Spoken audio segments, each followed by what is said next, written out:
मेरे प्रिय विद्यार्थियों, आप सभी बच्चों का मेरा नमस्कार। आप सबका गोस्वामी ऑनलाइन क्लास में हार्दिक स्वागत है। आज हम लोग सामाजिक विज्ञान वर्ग 6 के इतिहास पाठ्य पुस्तक से अध्याय 8 सम्राट अशोक एक महान शासक पाठ को पढ़ेंगे और इस पाठ में सम्राट अशोक जो एक महान और प्रतापी शासक थे, उनके जीवन के बारे में जानेंगे और समझेंगे। आइए बच्चों, पाठ शुरू करने से पहले मैं आप सभी को कुछ चित्र दिखाना चाहता हूं। आप इस चित्र को देखिए और जानने का प्रयास कीजिए। बच्चों, आप सबको स्क्रीन पर ये 500 रुपये का नोट दिखाई दे रहा है। अगर आप सभी 500 रुपये का नोट देखे होंगे तो नोट में आपको एक चित्र दिखाई देता होगा जो आप स्क्रीन में देख रहे हैं, जहां आपको 3 शेर का चित्र दिखाई दे रहा है। आप ध्यान से देखेंगे तो यहाँ आपको एक चित्र दिखाई दे रहा है। तो ये चित्र क्या है? ये अशोक स्तंभ है। आपको और एक चित्र मैं दिखाता हूँ। आप 2000 का भी नोट अगर देखे होंगे तो इस 2000 के नोट में भी आपको एक चित्र दिखाई देता होगा। यहाँ इस चित्र को हम लोग कहते हैं अशोक स्तंभ। बच्चों, आप तिरंगा झंडा भी देखे होंगे। इस तिरंगे झंडे के बीच में आपको एक चक्र दिखाई दे रही है। तो आप इस चक्र को देखिए तो आपको एक दिखाई देगा ये चक्र। इस चक्र को हम लोग अशोक चक्र कहते हैं। तो ये है अशोक चक्र। और जो आपने 500 रुपये का नोट या 2000 के नोट में जो चित्र देखा था, ये चित्र आप यहाँ ध्यान से देखेंगे तो ये इस चित्र को जो 3 मुख वाला सिंह का चित्र है, इसे अशोक स्तंभ कहा जाता है। आपको और मैं कुछ चित्र दिखा रहा हूँ। आप ये चित्र देखें। ये आपके तिरंगे झंडे में सफ़ेद रंग वाले भाग में दिया गया है, जो नीला रंग का है और इसमें 24 तीलियाँ हैं। तो इस चक्र का नाम अशोक चक्र है। आप देखेंगे आगे तो ये अशोक चक्र सम्राट अशोक के द्वारा स्थापित चक्र से लिया गया है। तो ये जो आप चित्र देख रहे हैं, ये चित्र सम्राट अशोक के द्वारा बनाया गया चक्र है, इसलिए इस चक्र का नाम अशोक चक्र रखा गया है। अभी आपने 2000 का नोट या 500 का नोट में जो 3 मुख वाले शेर का जो चित्र देखा, उसका नाम अशोक स्तंभ है। आप देख सकते हैं इसी अशोक स्तंभ से को हमारा भारत सरकार ने राजकीय चिन्ह के रूप में स्वीकृत किया है। तो ये अशोक स्तंभ है। और अशोक स्तंभ के नीचे में आप देख रहे होंगे स्क्रीन पर, यहाँ एक चक्र बना है जो अशोक चक्र है। तो ये जो अशोक चक्र है, इसे बनाया किसने? तो ये इसे बनाने वाला सम्राट अशोक थे। और यहाँ 3 शेर नहीं है, बल्कि ये 4 शेर है। 4 मुख वाले शेर है। 3 शेर सामने की ओर दिखाई देते हैं और एक पीछे की ओर छुपे रहते हैं। तो आप सिक्कों में, नोट में या अन्य जगह पर जब इस प्रकार के चिन्ह को देखते हैं तो इस चिन्ह को हम कहते हैं अशोक चिन्ह। ये अशोक स्तंभ से लिया गया है और इसका निर्माण सम्राट अशोक ने किया था। तो हम लोग आज सम्राट अशोक के बारे में जानेंगे और समझेंगे। तो आइए हम लोग शुरू करते हैं पाठ से। तो आपका पाठ्य पुस्तक अध्याय 8 सम्राट अशोक एक महान शासक के बारे में बतलाया गया है। तो यह हमें जानना बहुत ज़रूरी है और समझना भी ज़रूरी है कि आखिरकार सम्राट अशोक महान क्यों हुए। तो जैसा कि जानते हैं बच्चों, सम्राट अशोक एक महान और प्रतापी शासक थे। इतिहास, अशोक इतिहास के महानतम राजाओं में से एक थे। अशोक के निर्देश पर कई स्तंभ और पत्थरों पर अभिलेख उत्कीर्ण किए गए हैं। आपने जो चित्र देखा था अशोक स्तंभ का, अशोक चक्र का, तो ये सारनाथ में बनाया गया है। इसका निर्माण सम्राट अशोक ने किया था। तो जैसा कि सम्राट अशोक मौर्य वंश के महानतम और प्रतापी शासक थे। सम्राट अशोक ने कई स्तंभ और कई पत्थरों पर अपने उपदेश, अपने राजाज्ञाओं और अभिलेख को उत्कीर्ण करवाए हैं या लिखवाए हैं। ये अभिलेख उनके संदेशों को जनता तक पहुंचाने के माध्यम थे। अर्थात वो जो जनता को संदेश देना चाहते थे, प्रजा को जो संदेश देना चाहते थे, तो उनका संदेश अभिलेख के रूप में आज भी मौजूद हैं। तो उनके अभिलेख क्या थे? तो अपना संदेश जनता तक पहुंचाने का माध्यम था। अशोक के ज़्यादातर अभिलेख प्राकृत भाषा और ब्राह्मी लिपि में है। तो बच्चों याद रखेंगे कि सम्राट अशोक के जो अभिलेख बताए गए हैं वो किस भाषा में हैं? तो प्राकृत भाषा और ब्राह्मी लिपि। किस किस भाषा में हैं? तो अशोक के ज़्यादातर अभिलेख प्राकृत भाषा और ब्राह्मी लिपि में है। अशोक मौर्य वंश का एक महत्वपूर्ण राजा था। तो बच्चों याद रखने वाली बात है कि सम्राट अशोक किस वंश का राजा था। तो याद रखेंगे कि अशोक मौर्य वंश का एक महत्वपूर्ण राजा था। सम्राट अशोक ने मौर्य साम्राज्य को एक नई ऊंचाई प्रदान की थी। अर्थात जब उनका शासनकाल आया और जब उन्होंने मौर्य वंश के वंशज के रूप में जब उन्होंने साम्राज्य को संभाला, तो उनके शासनकाल में मौर्य साम्राज्य का अत्यधिक विकास हुआ, अत्यधिक फैलाव हुआ। मौर्य काल के बारे में हमें जानकारी जो दो प्रमुख स्रोतों से मिलती है वे दो स्रोत हैं। तो पहला स्रोत है कि चंद्रगुप्त मौर्य के प्रधानमंत्री कौटिल्य, चाणक्य, जिनको चाणक्य कहा जाता है और चाणक्य का दूसरा नाम कौटिल्य है, उनके द्वारा एक लिखी हुई पुस्तक है अर्थशास्त्र। तो अर्थशास्त्र में भी हमें चंद्रगुप्त मौर्य काल के बारे में जानकारियां प्राप्त होती है। जैसा कि मैंने आपको पिछले वीडियो में बतलाया था कि नंद वंश के अंतिम शासक धनानंद को पराजित करके चंद्रगुप्त मौर्य ने मौर्य वंश की स्थापना की थी।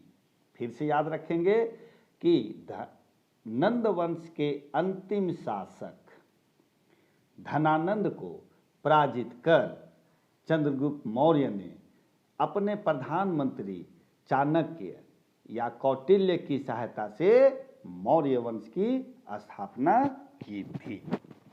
तो मौर्य काल के या मौर्य शासन काल के बारे में जो भी जानकारियां मिलती है वह दो प्रमुख साहित्य है। पहला अर्थशास्त्र, जिसे चाणक्य ने लिखा है, और चाणक्य कौन थे? तो चंद्रगुप्त मौर्य के प्रधानमंत्री थे। तो उनके द्वारा लिखे गए पुस्तक अर्थशास्त्र में मौर्य शासन काल के बारे में जानकारियां मिलती है। दूसरा है मेगास्थनीज। मेगास्थनीज के द्वारा लिखी एक पुस्तक इंडिका है। तो इंडिका में भी मौर्य साम्राज्य के बारे में, उनके शासन के बारे में, शासन व्यवस्था, उनके उपदेश, इन सारी जानकारियों को इंडिका पुस्तक में दी गई है। मेगास्थनीज कौन था? तो याद रखेंगे मेगास्थनीज सेल्यूकस का राजदूत था। कौन था? तो मेगास्थनीज सेल्यूकस का राजदूत था। और मेगास्थनीज चंद्रगुप्त के शासनकाल में कुछ समय के लिए भारत में रहा था। तो वह किसके शासनकाल में रहा था? तो चंद्रगुप्त मौर्य के शासनकाल में। तो याद रखेंगे 2 पुस्तकों का नाम, पहला अर्थशास्त्र जिसे चाणक्य ने लिखा है, दूसरा इंडिका जिसे मेगास्थनीज ने लिखा है। और मेगास्थनीज कौन था? सेल्यूकस का राजदूत था। आगे हम देखते हैं एक बड़ा राज्य और एक साम्राज्य। आप पाठ्य पुस्तक में देखेंगे पृष्ठ संख्या 74 में, तो आपको एक चित्र नजर आएगा 8.2। वह चित्र सम्राट अशोक का दिख रहा होगा। तो यह चित्र सम्राट अशोक का है। जैसा कि मैंने आपको पिछले प्राचीन राज्य व्यवस्था में कई राजवंशों के बारे में बताया था, और वहाँ की राज व्यवस्था, वहाँ की नगर व्यवस्था, वहाँ का स्थापत्य कला, भवन निर्माण कला, इन सारी बातों को मैंने पिछले अध्याय में आपको जानकारी दी थी। तो उसी समय कई वंशजों ने मगध साम्राज्य में शासन किया था, जिसमें आपके नंद वंश के थे, मौर्य वंश के थे। तो हर शासन काल में हर वंश के राजाओं ने अपना शासनकाल चलाया था। तो मौर्य वंश के भी मगध साम्राज्य पर आधिपत्य रहा है, और उस वंश का संस्थापक चंद्रगुप्त मौर्य था। हम लोग यहाँ आज सम्राट अशोक के बारे में जानकारी प्राप्त करेंगे।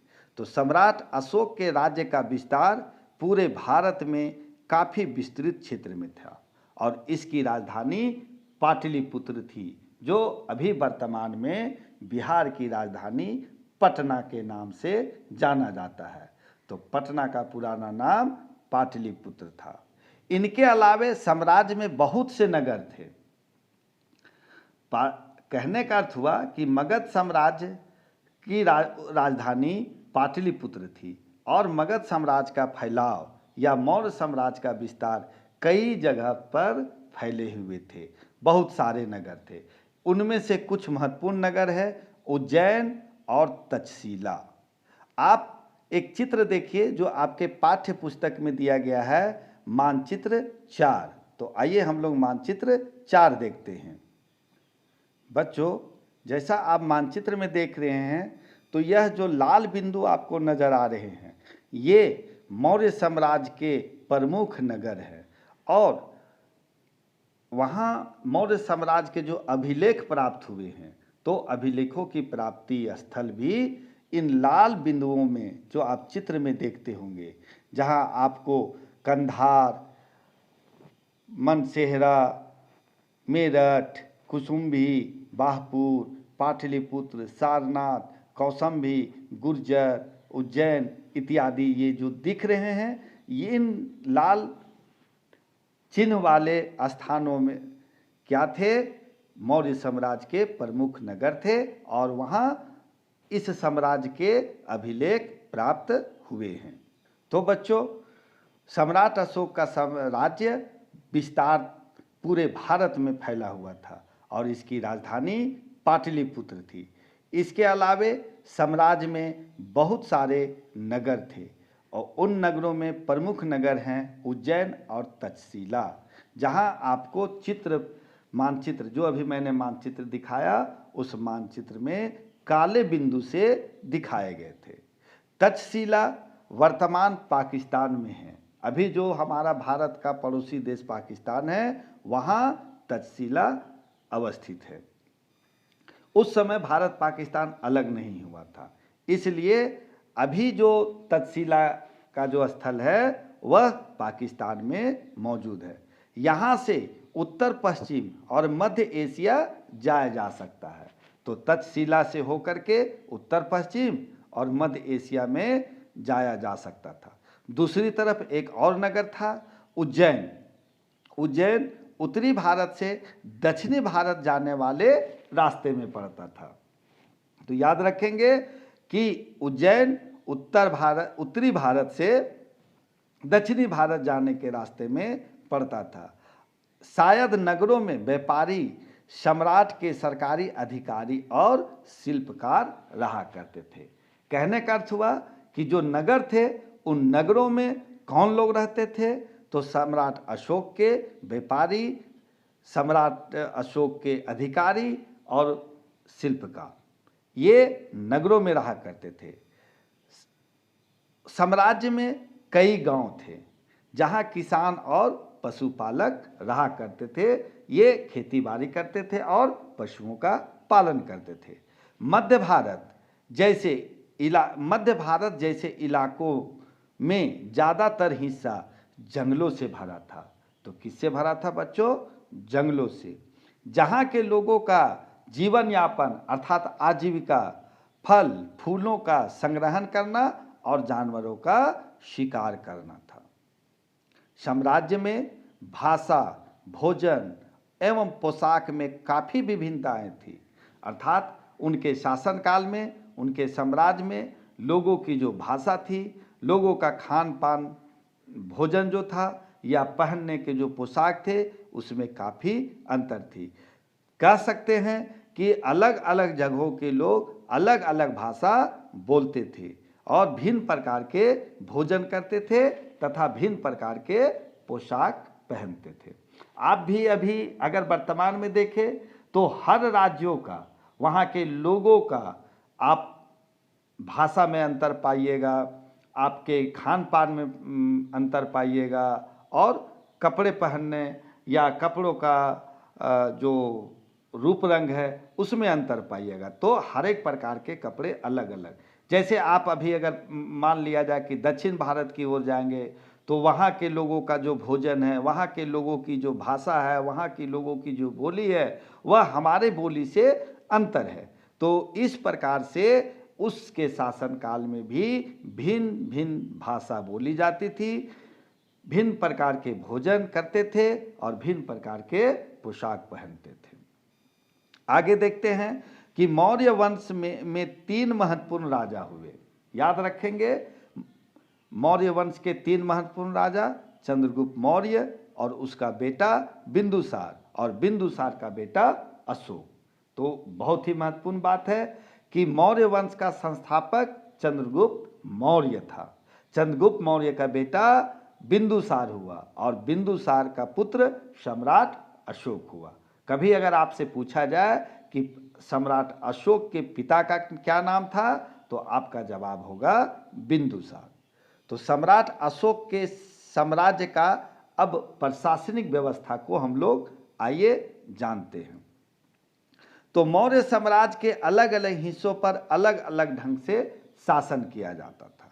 कहने का अर्थ है कि मौर्य साम्राज्य कई हिस्सों में बटे थे और उन हिस्सों का जो शासन व्यवस्था था वह अलग था। पाटलिपुत्र और उसके आसपास के इलाकों पर सम्राट अशोक का सीधा नियंत्रण था। जो पटना, वर्तमान पटना के जो क्षेत्र हैं, उन क्षेत्रों पर सम्राट का अपना आधिपत्य था, उनका सीधा नियंत्रण था। अर्थात वहाँ का जो भी शासनिक प्रशासनिक व्यवस्था थी वह अपने हाथों पर नियंत्रण रखे हुए था, अर्थात वह खुद शासन करता था। जबकि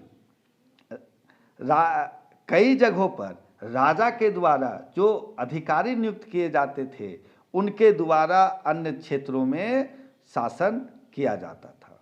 तो राजा के द्वारा अधिकारियों की नियुक्ति की जाती थी। तो अधिकारियों की नियुक्ति कौन करता था?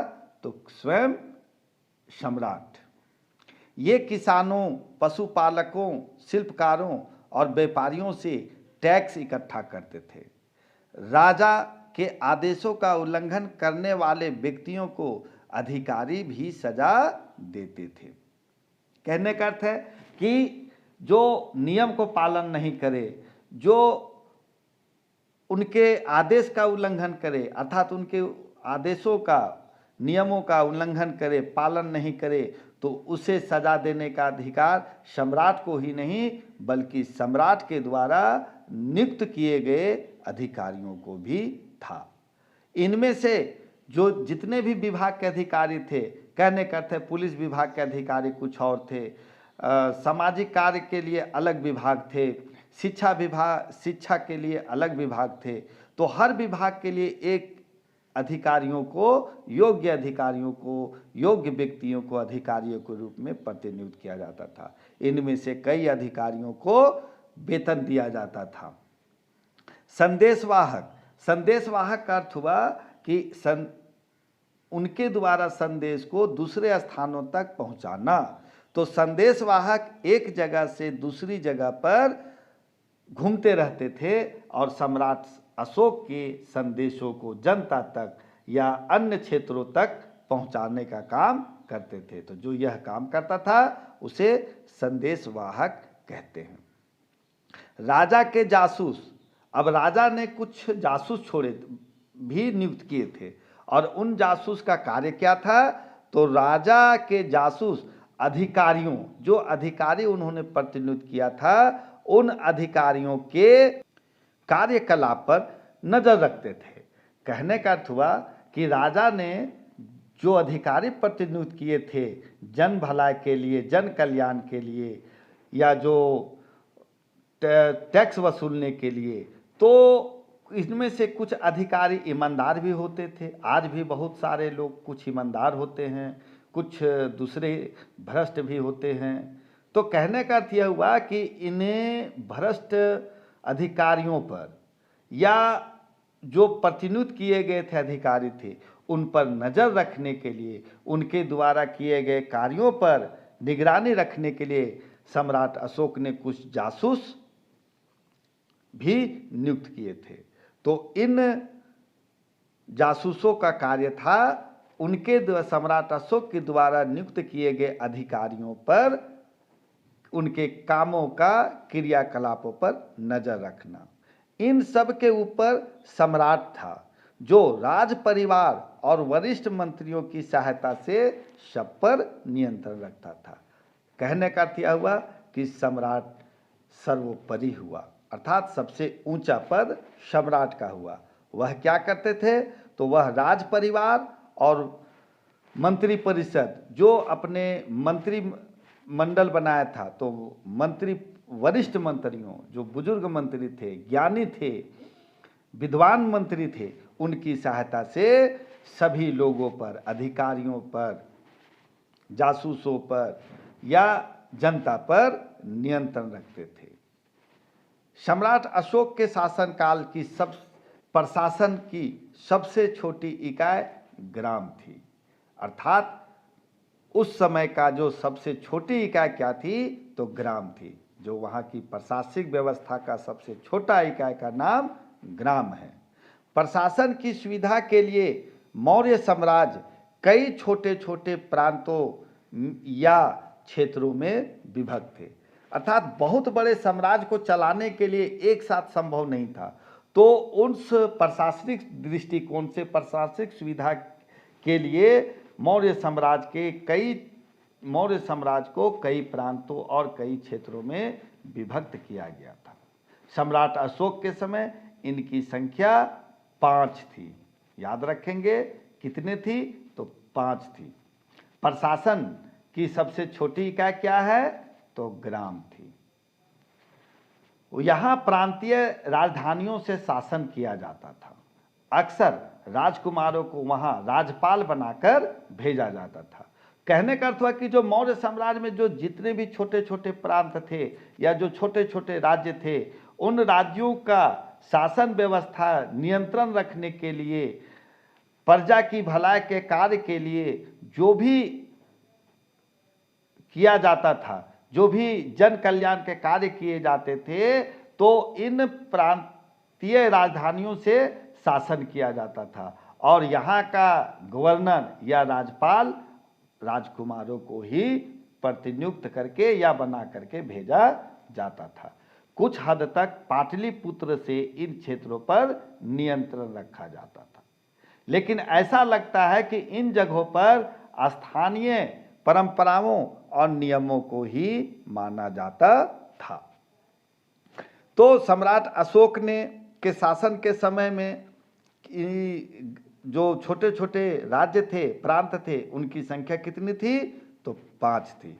और इन पर कौन शासन करते थे? तो यहाँ गवर्नर अर्थात जो सम्राट के या जो उस राजवंश के जो राजकुमार थे, उन्हें राजपाल बना करके भेजा जाता था। इन जगहों पर वहाँ का स्थानीय परंपरा और नियम को ही माना जाता था। तो मौर्य शासक प्रांतों में आवागमन के लिए महत्वपूर्ण मार्ग और नदियों पर भी नियंत्रण रखने की कोशिश करते थे। जो आवागमन का साधन था, आने जाने का साधन था, तो उन मार्गों का और नदियों पर अपना नियंत्रण रखने की पूरी कोशिश की जाती थी। यहाँ से मिलने वाले संसाधन, कर या टैक्स या भेंट या जिसको हम गिफ्ट कहते, उपहार कहते हैं, तो यहाँ से मिलने वाले संसाधन या भेंट को एकत्रित किया जाता था। कौटिल्य जिसे चाणक्य कहा गया है, तो कौटिल्य ने अपने पुस्तक अर्थशास्त्र में लिखा है कि उत्तर पश्चिम क्षेत्र कंबल और दक्षिण भारत सोने और कीमती पत्थरों के लिए जाना जाता था। तो उनके अर्थशास्त्र में यह बतलाया गया है कि उत्तर पश्चिम क्षेत्र मौर्य साम्राज्य के समय उत्तर पश्चिम क्षेत्र कंबल और दक्षिण भारत सोने और कीमती पत्थरों के लिए जाना जाता था। संभव है कि यहाँ के लोग इन संसाधनों को नजराने के रूप में अर्थात उपहार के रूप में, गिफ्ट के रूप में शासक को देते थे। जंगली इलाकों में रहने वाले लोग काफी हद तक स्वतंत्र थे, आजाद थे। उन्हें यह आशा की जाती थी कि वे मौर्य पदाधिकारियों को हाथी, लकड़ी, मधु और मोम जैसी चीजें ला करके दे। तो जो जंगली क्षेत्र में रहते थे वहाँ के लोग आजाद थे और उनसे अर्थात उन लोगों से सम्राट को यह आशा थी कि ये लोग जो जंगलों में रहने वाले लोग थे वह मौर्य साम्राज्य के पदाधिकारियों को हाथी, लकड़ी, मधु और मोम जैसी चीजें ला करके देते थे या मिलने की पूरी उम्मीद रहती थी। अब आइए हम लोग अशोक साम्राज्य के प्रांत और राजधानी के बारे में जानते हैं।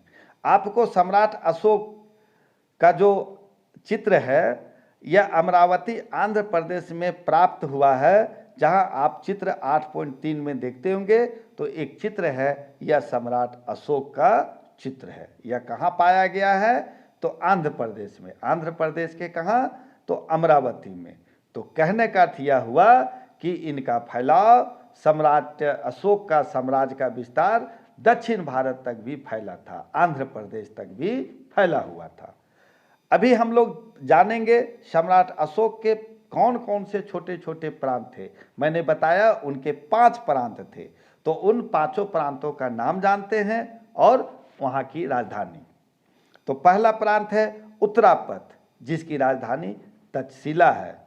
दूसरा अवंती राष्ट्र जिसकी राजधानी उज्जैनी है। तीसरा कलिंग जिसकी राजधानी तोसली है। चौथा दक्षिणापंथ जिसकी राजधानी सुवर्णगिरी है। और अंतिम और 5वां प्रासी जिसकी राजधानी पाटलिपुत्र है।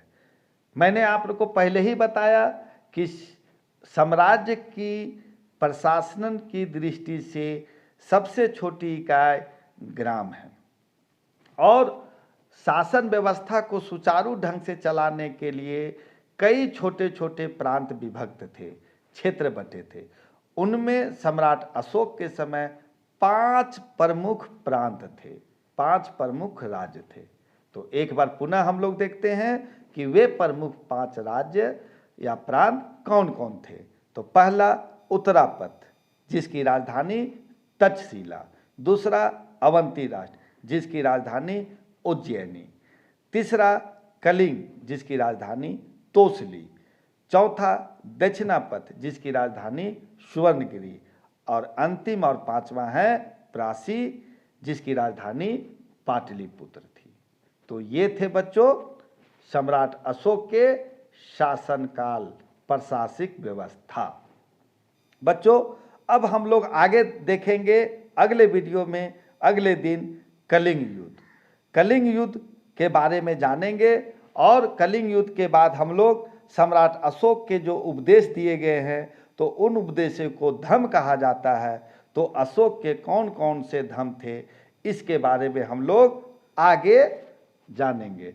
सम्राट अशोक ने कलिंग युद्ध लड़ा और कलिंग युद्ध में उन्होंने कई लोगों को मरते हुए देखा था, बहुत ही भयंकर युद्ध हुआ था।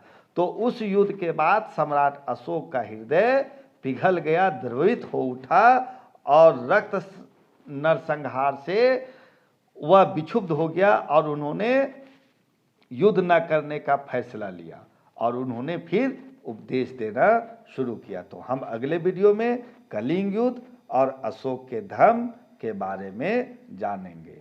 आज बच्चों हम लोग यहीं तक। आज इस पहले भाग में आप लोगों को यह जरूर समझ में आ गया होगा और जान गए होंगे कि सम्राट अशोक किस वंश के शासक थे, उनका प्रशासनिक व्यवस्था किस प्रकार से बटा हुआ था।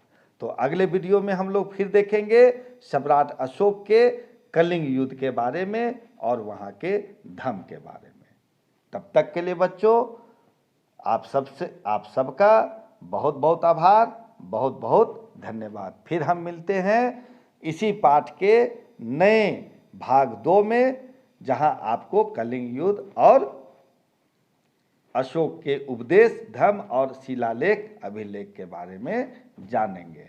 तब तक के लिए बच्चों आप सबका आभार, धन्यवाद।